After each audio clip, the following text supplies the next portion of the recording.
Good day everyone, my name is VishCo and today we're going to be talking about the trumpet. Now the trumpet is a brass instrument, the first one we've covered so far, and plays in the soprano range. But before we get into any further into that, let's first have a look at its anatomy. Now I myself was a trumpet player for quite a long period of time, and thus I own a trumpet in fact. And due to the coronavirus pandemic, I have not been able to use my school's orchestral instruments to show you, but thankfully I own a trumpet and a French horn, so I'm able to show them to you in person and actually play them for you instead of having to describe the tone in words, which is never good enough. But anyways, before we get into the trumpet and a little bit more about its role and what it sounds like, let's first get into its anatomy. So the trumpet looks like this, and let's go from top to bottom, so to speak.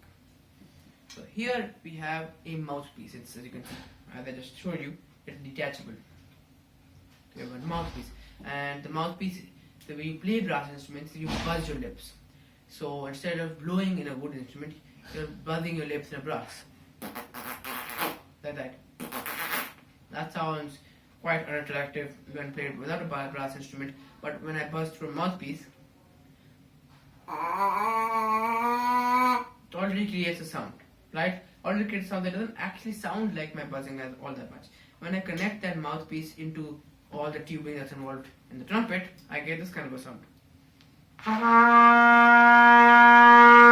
And believe it, that is just my sound resonating across all this brass tubing.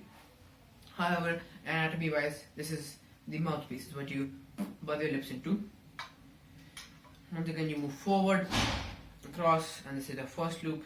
You can, my trumpet's actually jammed there, but this is a tuning slide where you move it back and forth in order to tune it. And yeah, so if you pull it forward, it flattens it. If you pull it towards you, it sharpens. That's a tuning slide.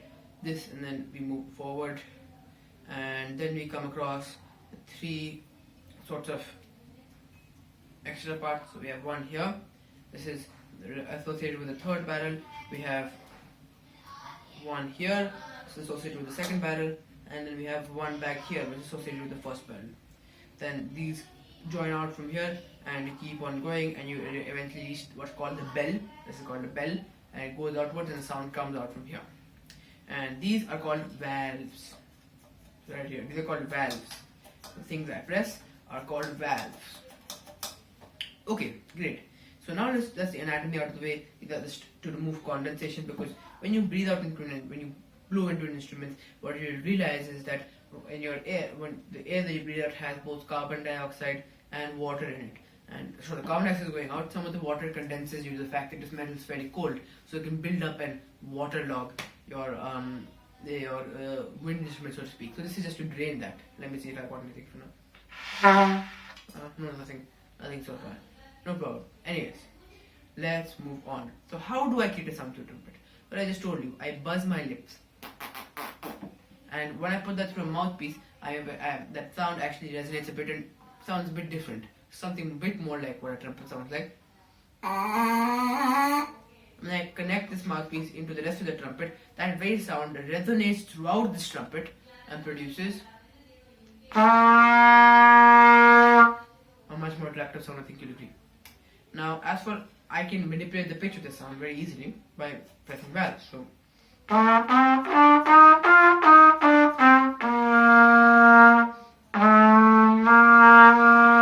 as you can see, I can make notes higher, lower, whatever I want to. And the way I'm doing that is, once again, by the principle that all wind instruments work.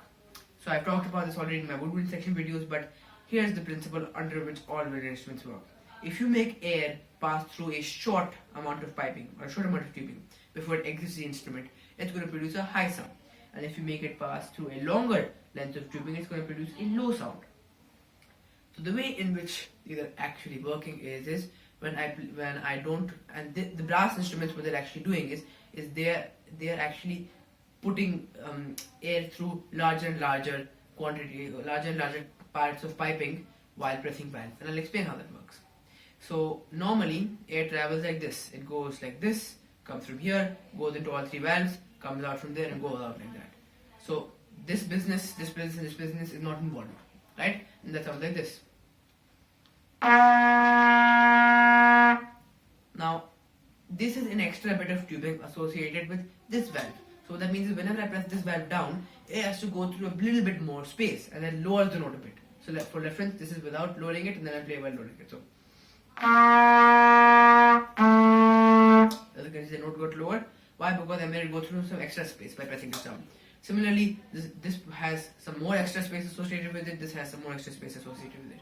I won't go into specifics because if I do, we'll be here forever. The point is, by using this, each one of these valves makes air go through a specific more amount of tubing, and that makes it sound slightly lower.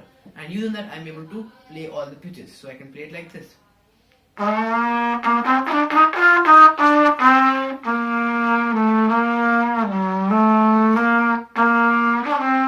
Whatever I want to play, right?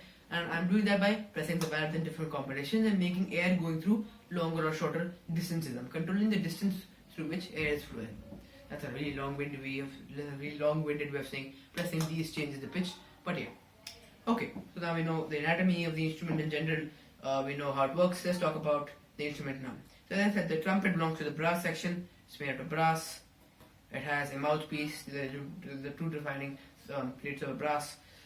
Instrument, a couple of others, but I get you, it's made of brass. So it's a brass instrument, and it plays in the soprano range. So you can think of these as in fact some of maybe the head of the brass section. They really are in many sense, and that's because once again there's a soprano. So the melodies often go to the trumpets. So a trumpet, as I said, has a very sharp, very decisive, very high, very loud tone, not loud tone, but I don't need to describe it this time. I can play it for you.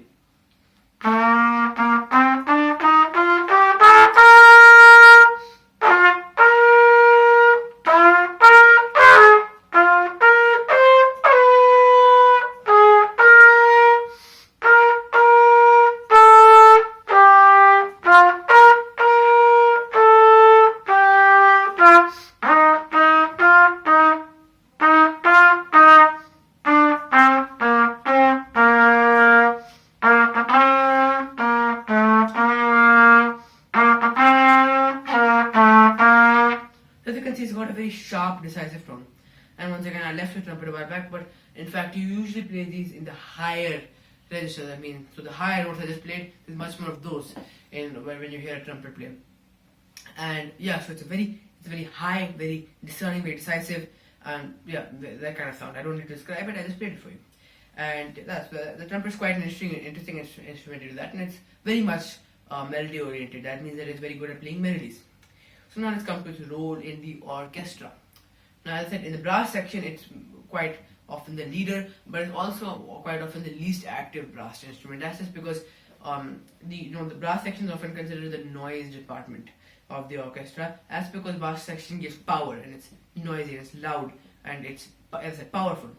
And the trumpet, whenever you want trumpet usually can support the rest of the orchestra with some light harmony, right? And whenever you want a decisive melody which you don't want to give to the strings, you want to give to the trumpet because you want it to be powerful, louder, right? And it's a melody, you usually give it to the trumpets. If it's a low melody, you might give it to the trombones.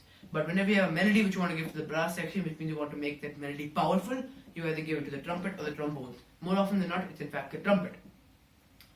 So, in long story short, the trumpet sometimes supports the rest of the orchestra in melody and harmony, melodically and harmonically, and other times it takes up control and it's singing the melody. So whenever you want a loud, powerful, high melody, trumpet's your guy, and that's what a lot of composers do. So whenever there's a loud and high melody, trumpets taken. And then also quite often you'll have trumpets which have solos, which means in the orchestra, the rest of the orchestra will keep quiet and only the trumpets will play. Doesn't happen as often, but does happen as well. Then brass ensemble playing is quite sparse. You don't really see that much brass ensemble playing, as per my knowledge, in the form where you have a trumpet, a French horn, and so on and so forth. You don't see much. You really don't. But when there is there, and it is divided by trumpet, French horn, maybe baritone, trombone, and tuba, right? When it's divided like this, trumpet would very much take the charge, would very much take the leadership, right? And would, just like the violin, what a violin is to a quartet, a trumpet would be to a brass ensemble. And for solo music, the trumpet is not lacking there. Well, the trumpet concerto is written by Haydn. There's quite a bit of solo music for trumpet. And as I said, in symphonies, a lot of melody can come from trumpets. A lot of melody comes from trumpets. A lot of strong melodies can come from trumpets when you want the melody to be powerful and you want this kind of a tone to be there. Well, with that being said, that's really all I have to say about the trumpet. I am a trumpet player myself. I really enjoyed playing the trumpet. I picked it up because I thought it was really cool at the time. I had never picked up a wind instrument before, and I thought a trumpet was just the coolest thing. So I picked it up and I practiced it, and I got much better at it. And now I currently play the French horn, which you could think of as a sister to the trumpet. And for over 3 years I played the trumpet. And I played it in orchestra, and I played it in a wind ensemble. I played it for jazz music as well. It's quite an interesting instrument, to say the least. I personally like its tone quite a bit. I think it's got quite a nice tone. And yeah, so there'll be no brass. This time I am the brass player associated with the trumpet. So yeah, that's all I really have to say about the trumpet. It's quite an interesting instrument, and I'm sure you'd love to learn it if you try it as well. That being said, that's all I really have to say about the trumpet. I've had lots of fun playing the trumpet, and hopefully you took something valuable from this video. Hopefully you learned something new. And I will see you next time. I will be talking about another instrument, probably the French one. See you then.